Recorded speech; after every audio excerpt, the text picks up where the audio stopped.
Suriel Vazquez. Yeah. Dragon Ball FighterZ. Yeah. You've been playing also a lot of this game. Yeah, I've between sort of a pre-release build that was basically the final product and the retail build, I've put about 70 to 80 hours into it. Jesus, Good lord. There's a lot to dig into and a lot to play. Really? In Dragon Ball FighterZ. Okay, overall, how is it? Really good. I think I think Arc Systems has pulled off the job of not only making like a fighting game that feels like true to the sort of the Dragon Ball's essence, but also has like Monster Hunter one of the best on ramps in its genre of just that feels less like here are all these systems, like learn them, and more like a very natural sort of learning by doing. Okay, so it's a very familiar story to what we just talked about with Right. Monster Hunter World. I mean, it is such a happy success story to think of Arc Sys, like hardcore community that loves them, that fighting game community loves them, and just to take everything they've learned in that hardcore crowd, designing Guilty Gear and whatnot over all these years, shifting it over to one of the, I don't know, is it weird to call Dragon Ball mass appeal? Like one of the biggest mass appeal brands. absolutely. Okay, just great. like- Thank God. yeah. We're in safe space here. It's just so satisfying to see them take the hardcore guts and put it on Goku's face. Right. Like it is. I'm Terrible at analogies.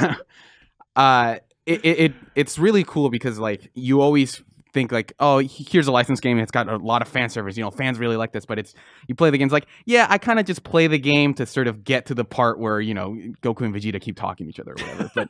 but in this, like, I think that this has been sort of a running theme with this game of just like people who were not interested in Dragon Ball are like, this looks like a pretty fun game. And as it turns out, it is both sort of like, it has this incredible mix of like accessibility and depth to it. It's not the deepest fighting game, but I think that it is satisfying enough to learn how, sort of combos branch and how to play the game that I think it works really well as, this is something I can sink my teeth into beyond like whether or not it were Dragon Ball or not.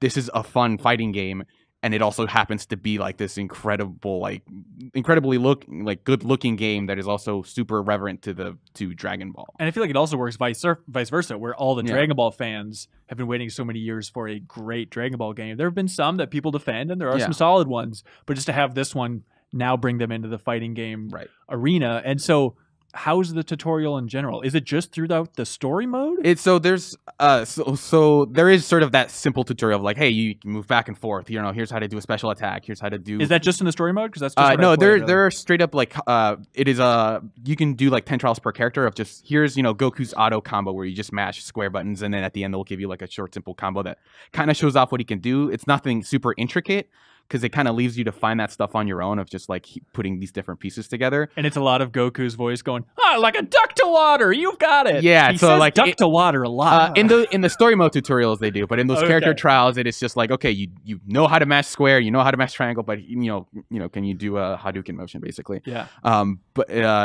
But like the story mode I think is where most people will start, because it's like this.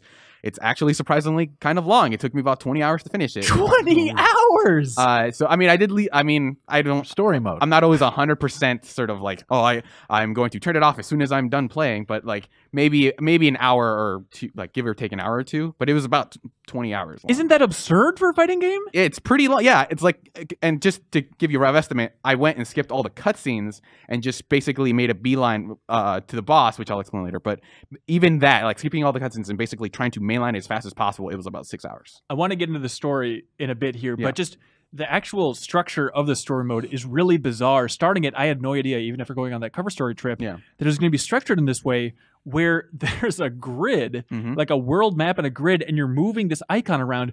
And it blows my mind because I feel like that's what everybody hated about Budokai 2 back in the PS2 games, was it had that crappy world map grid, and the idea that they're bringing it back for this fighting game seems insane. Like my reference for that was Soul Calibur 3, which had a very similar mode, where you went from, you had these little board game battles, but it's not even as intricate as that. So basically what the thing that does is it sort of lets other systems come into play, where it's you can choose how many fights you fight in the story mode, and there's a leveling system. So it's like it's got sort of this very light RPG progression of like, oh, my Goku's level 12, these guys are like level 15, so I might want to prepare a little bit. And you have different party members that you can select. So like you rescue Krillin and Yamcha and Tien along the way. You start with Goku. And so you can say, okay, well, this person, like, your health doesn't recover between matches. It recovers a little bit, but you won't go into every match full health. So it's like, okay, well, Goku got the crap beat out of him in this fight, so I need to swap him out for, Tien or Yamcha. Equally powerful. Yeah. Well, I mean, actually, that one of the things about this storyline is that it really goes out of its way to justify its premise of like, oh my god, does it? Yes. Yeah. So the basic premise is that the reason you are fighting, you know, all these characters over and over again is just they're just clones, and that's basically how they introduce that concept of like, oh, there's been something, there's clones. And this, like, they don't do much contextualizing early on. They kind of explain it later on, but it's just, all right, you're fighting all these clones. Okay, well, why doesn't Goku just blow them all up? He's incredibly powerful. There are these magical waves that are sort of stunting everyone's power, so everyone's kind of on an even playing field.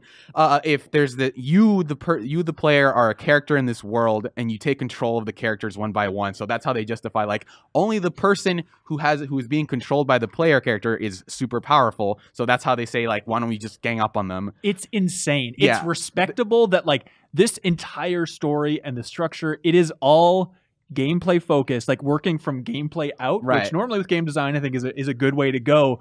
But when you have to justify why you can swap characters in a tag team fighter, they might be overthinking it a little. It's commendable in a sense of just like, we want this to make sense, but also just like, we don't need this level of like justification. And so Bulma's always like screaming at Goku, or the soul inside Goku, as she calls it. So it's like, oh, now it's the soul inside Krillin, and that's just you? Because they don't know who you are, you have amnesia. So it's and there's a running theme where Bulma has to explain to every party member that comes on board how this works, of just like, just Bulma, just write it down. Like, and then, you know, she has to explain it to Majin Buu and things like it.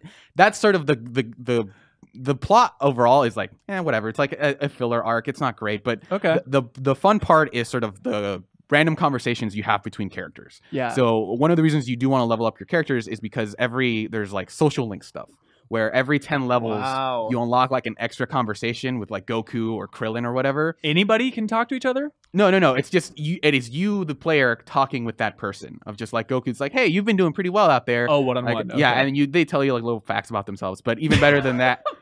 But like, well, you know, like Kid Boo's telling you fun trivia about himself. No, well, Majin Buu. Well, Kid Boo's not like an unlockable party member, but Majin Buu talks to you about how much he likes candy, and how he is the genius for thinking up the idea of eating candy for breakfast. But like, even better than that is sort of depending on who you take into a specific fight, you'll have characters interact with each other. So if you take Gotenks and Adult Gohan into a fight, Gohan's like, Gotenks is like, oh, I want to be a superhero, but not like the Great Saiyan man, he's stupid. And Adult Gohan's like, what? No, he's like incredibly cool. And he's like, all right, whatever. And then like that extends to, you know, if you have the Ginyu Force and Frieza in a fight later on, they talk about like, what are the benefits of being part of Frieza's army? And Frieza and Ginyu's like, well, you know, he lists off some of the benefits that you have. And there's just I have like a list on my phone of just like, here are some great conversations that are just good, that are really have nothing, because like they just sort of acknowledge that like, yeah, there's clones there. I guess we'll fight them later. But like, Cell, what is up with you, man? Why are you like this?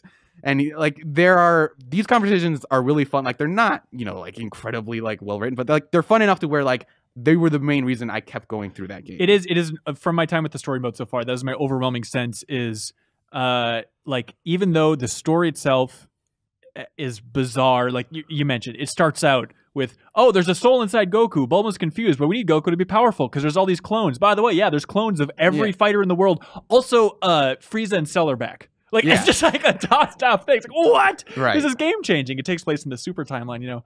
But despite all that nonsense in a very exaggerated Dragon Ball kind of way, the character moments speak really true. And I feel like they nail the tone. Even in the beginning with like Beerus and Whis coming around, just having those two characters just pitch perfect for their personality. Or Krillin being so dumb and absurd. Yeah, just Krillin losing to his own clone, which is just like...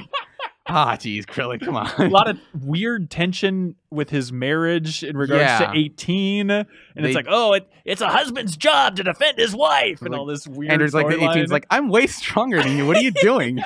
Also, she's like teamed up with 21 in a confusing way. So I mean, they do the thing where it's like every arc is sort of from a different character's perspective. So they have like 3 separate arcs, but they don't coincide. That is the frustrating thing about it, of just... Yeah, you play through the sort of this from the perspective of another character, but like where those characters align, so they just have it go the other way. So like if there's a fight between 2 character parties, one person will win depending on who you're playing as. So they don't crisscross the way you'd want them to, but you slowly learn more about why the clones are around. You know, why Frieza and Cell are back. Is it satisfying to learn those answers? there's closure, you know, like okay, fine, sure, like I get it, but it's not this incredible, like, oh, this upends everything I understood about the world of Dragon Ball. And but, okay, 21, Android 21 specifically, shepherded by Toriyama. It's a new character in the Dragon Ball universe. That's the first time appearing in this game. Yeah. Does she have an interesting story? And do they explain why she's an android that also turns into a Majin, like a sexy Majin lady? Sort of, not That's really, a weird but thing to combine. Yeah, so I mean, I think she does get a lot of airtime, which I really enjoy. She's by the way, I'd like to apologize. This is getting a little Dragon Ball nerdy, as I can tell from Dan Tag shaking his head. But hey, what are you gonna do? It's Dragon Ball. I think she does get a lot of airtime. I do appreciate that, like, she's this maniacal villain, like, that fluctuates between like maniacal and very calm and collected, and I think they explain that a little bit. But I think she's a good villain. And she's a fun character to play as later on, like once you unlock her, because you unlock her by beating the story mode. Oh my god, those YouTube comments. We did a video showing off Android 21 because she's big on like eating people in the game. Yeah. And the Vor community in particular, and I'm not talking about Brian Vor, has really gravitated towards Android 21 in a shocking way. A lot of comments to the nature of like blank out here looking like a snack. Okay. Which is an interesting thing, but but it's I do think she's a fun character. Like she fits with the rest of the Dragon Ball cast, I think, really well. I would have liked to have played as her with the in her human form, but what are you gonna do? Yeah, she has to be. She's way more powerful as a Majin, obviously. Yeah. But okay, so overall, the fighting you feel like escalates to a level much like Monster Hunter World, where it's not just kiddie license cheap, like it does get into a deep fighting mechanic. Because like so you have all these very obvious options available. Like it's part of the controls of like, here's how to do a super dash, which is a thing that goes through fireballs, and you can mash basically the A or X button to throw a bunch of fireballs. Super dash beats that. Vanishes can beat that. Average Kamehameha beat that. So you have these like vanishes teleport behind the opponent. So if someone's like just playing very defensively and spamming a lot of beams, you can vanish behind them. Super dashes can be beaten. Like if you just have a heavy attack, you can just immediately beat them and start a combo.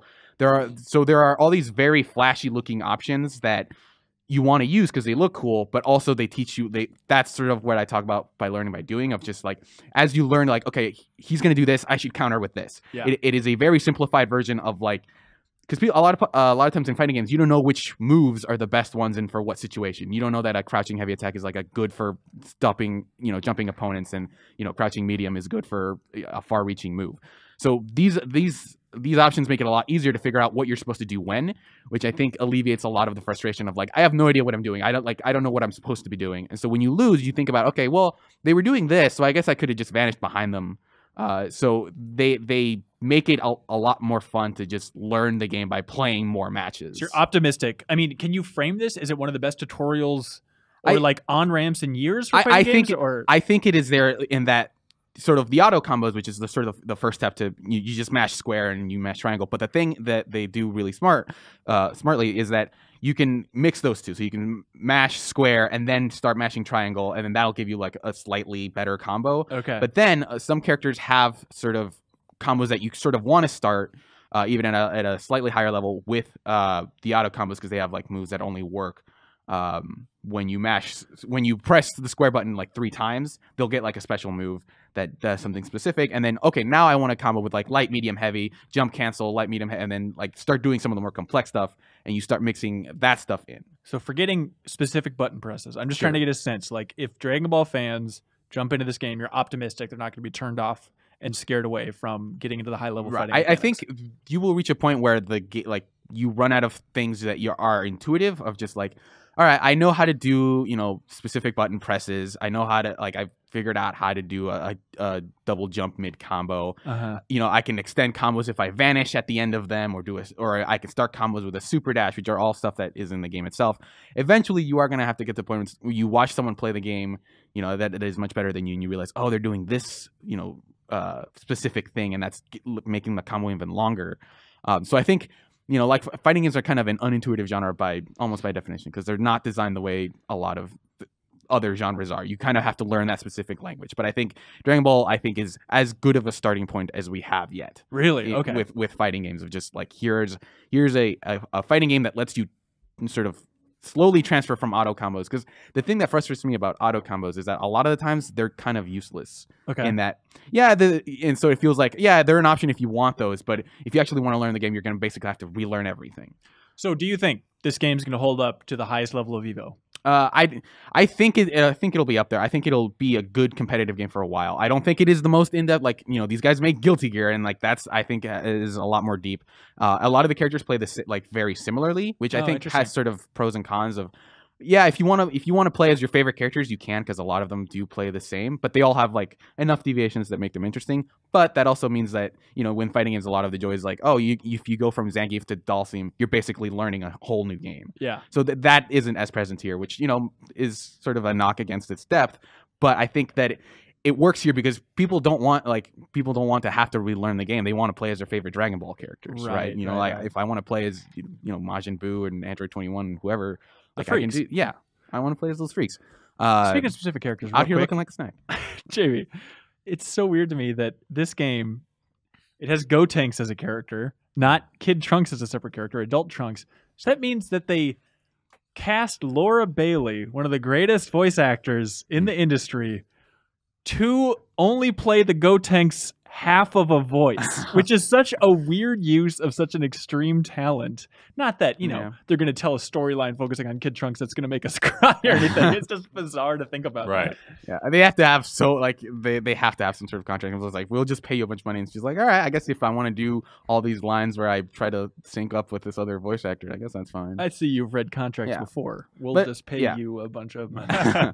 But like, you know, a lot of that stuff is really cool because, you know, you'll see a lot of cool references, and, you know, there are a lot of variety. Sort of, you know, Gohan has a thing called the Brothers Kamehameha, where he'll have Goten come in, but if Gotenks is on your team, he'll just do it by himself. If Goku's on your team, all three of them will come in and do the Kamehameha. Oh, that's so cute. So it's a nice, like, there is a game full of like touches like that. You know, Krillin and Android 18 doing a super together, things like that. So like it has a lot of fan service. It looks incredible. I think it plays really well. It has enough content to sort of satisfy people who just want a single player game with Dragon Ball stuff in it. So I think that this is probably the best Dragon Ball Z game ever. Maybe probably. Yeah. Big caveat. We have not checked out network mode. So that's why I'm not giving it a score quite yet. Who knows? Like maybe because the first day of the beta, it was completely broken. Oh yeah.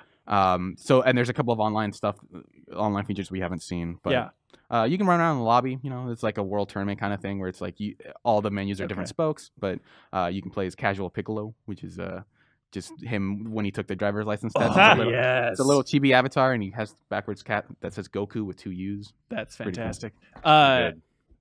That's so great. And microtransactions are there, but they're not too bad. They're not, actually. So I think they've come out and said that. So there's 2 currencies. One of them you get from duplicates, and you can use to buy another chest that has a higher chance of giving you a rare item. Yeah. But you don't buy that. You cannot buy that currency. Okay. So as far we don't know what other kinds of things you can buy, but they've come out and said you won't have to pay more money for those little loot boxes. Thank you so much for watching this excerpt from the Game Informer Show podcast. You can subscribe to the audio version and listen to new episodes airing every Thursday. We cover big games on the horizon, games that we've just reviewed. We have long-form developer interviews, a lot of fun stuff. So check it out every Thursday.